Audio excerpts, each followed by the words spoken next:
अच्छा ओवर हो सकता था यहाँ पे अगर ये कैच हो जाता, लेकिन मिस हुआ। कोई बात नहीं है, ये गेम का हिस्सा है। हमेशा जो कैचेज होते हैं ना वो विनिंग होते हैं। सही है, चांस मिला है। अभी देखेंगे, चौथा ओवर स्टार्ट होने को है। अभी तक कोई भी डीओसी की तरफ से बाउंड्री नहीं लग चुकी। बहुत डिसअपॉइंट हो रहे हैं शायकीन। बॉलर आए हैं जिन्होंने अभी कैच पकड़ा था, बहुत जबरदस्त विकेट ली।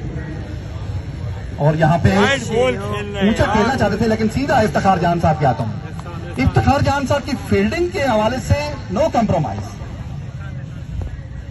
इसको कहते हैं प्रैक्टिस।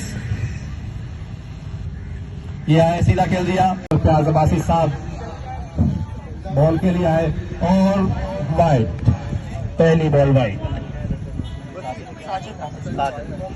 साजिद अच्छे क्रिकेटर हैं, लेकिन मिसाला बहुत लगाते हैं। आज से 2 साल पहले मुझे याद आ रहा है जो स्पोर्ट्स गाला डे हुआ था। साजिद यूसी कर्नल साहब आए।